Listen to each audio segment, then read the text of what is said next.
Hey you guys, thank you for joining me on a new episode of Food and the Single Guy. I am still your very own AMARU. Now, as you can see, we're in my kitchen today, so audio-wise there may be some kind of an echo, for which I ask you to please bear with me.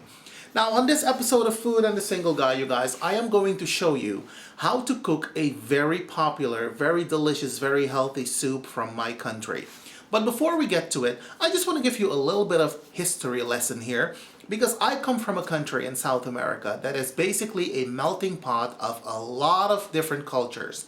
Of course, we have the Native American Indians, which are the indigenous people of the Americas. Then we had the descendants of the maroon slaves, the Afro-South Americans. Then came the West Indians from India. And then came the Japanese people from the island of Java in Indonesia. And lastly, we had the Chinese immigrants. And as of recent, we've had an influx of Brazilians, Colombians, people from different Caribbean islands. So, like I said, it's a melting pot of a lot of different cultures. This particular recipe is from the Javanese cuisine, and it's called Saoto. It is basically a chicken soup, but with a twist. Alright? And of course, I'm going to show you step by step how to make your very own Saoto. Okay, you guys, so now what I'm doing, I'm washing the meat. And in my country, before we prepare any meats, we wash them with some lemons, some limes, some oranges even, or some vinegar.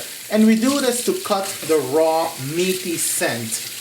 Okay, you guys, so now I'm rinsing the chicken, and as you can see, I have left the skin on because this is going to give you a very strong and delicious broth. Now, I've removed the thingies that are inside here. I think it's the lungs or whatnot. Remove them because you don't want to eat that. Okay, you guys, now let's talk ingredients, because for this soup, we're going to need all of these ingredients. And as you can see, I have some fresh parsley, I have some onions, I have some garlic and pepper from a mill. I have some chicken stock cube and some pimento corns. I have some Indonesian bay leaves, some garlic, some galanga root, and some lemongrass. Now, the lemongrass, the galanga root, and the Indonesian bay leaves give the soup its specific taste. And without them, you will not get that taste. So it's mandatory, if you want to try this soup at home, that you have these three ingredients, all right? Now, the galanga root is related to ginger, and it is sweeter than ginger, and it has less of a kick. And if you can't find them, these three, at your local supermarket, I'm sure that your international market or your Chinese supermarket will carry them. Alright, now let's move on. Okay, you guys, now for the chicken broth, we're going to bring about 4 liters of water, which is the equivalent to 1 US gallon. We're going to bring that to a boil in a large pot, such as this one, a large pan. We're going to slow cook this because that is the key to this broth. You want to slow cook all the ingredients. Don't rush things.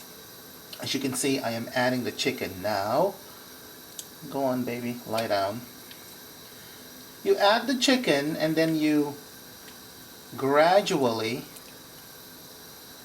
add the rest of the ingredients. Okay, you guys, so now we're going to add the rest of the ingredients, and as you can see, I have 2 medium-sized onions right here, largely chopped.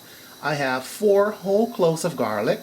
This is the galanga root, you guys. I have the 4 chicken stock cubes right here. And I have about 4 of the Indonesian bay leaves. Now I'm going to add these to the chicken, like so.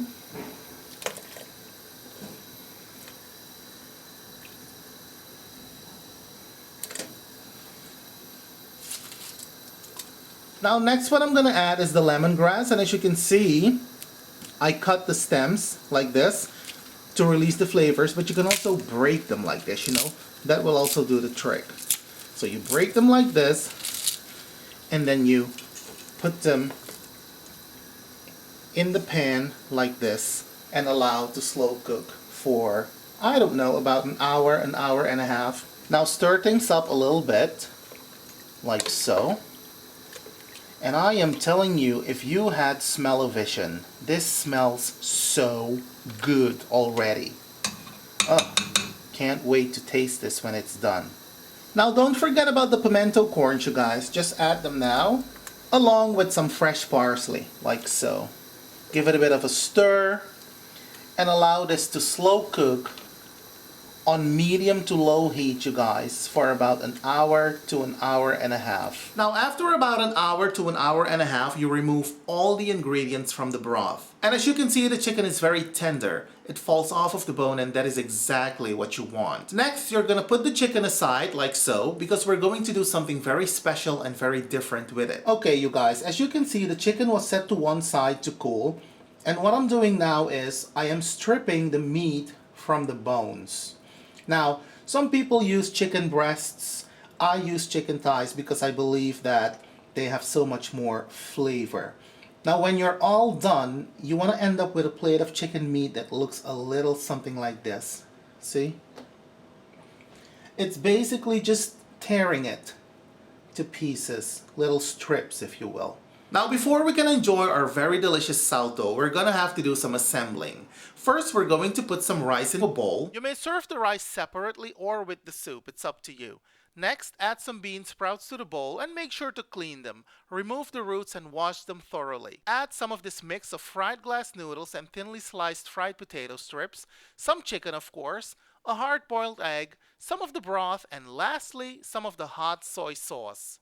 Now to make it look all the way pretty, we're gonna sprinkle some finely chopped parsley on top. Now if you decide to try my recipe, let me know how it turned out because I'm very interested in knowing how you get on. I want to thank you so much for watching. Hopefully you'll join me again next time. In the meantime, happy cooking, happy eating, and do have a good one. I'll talk to you soon, you guys. Bye.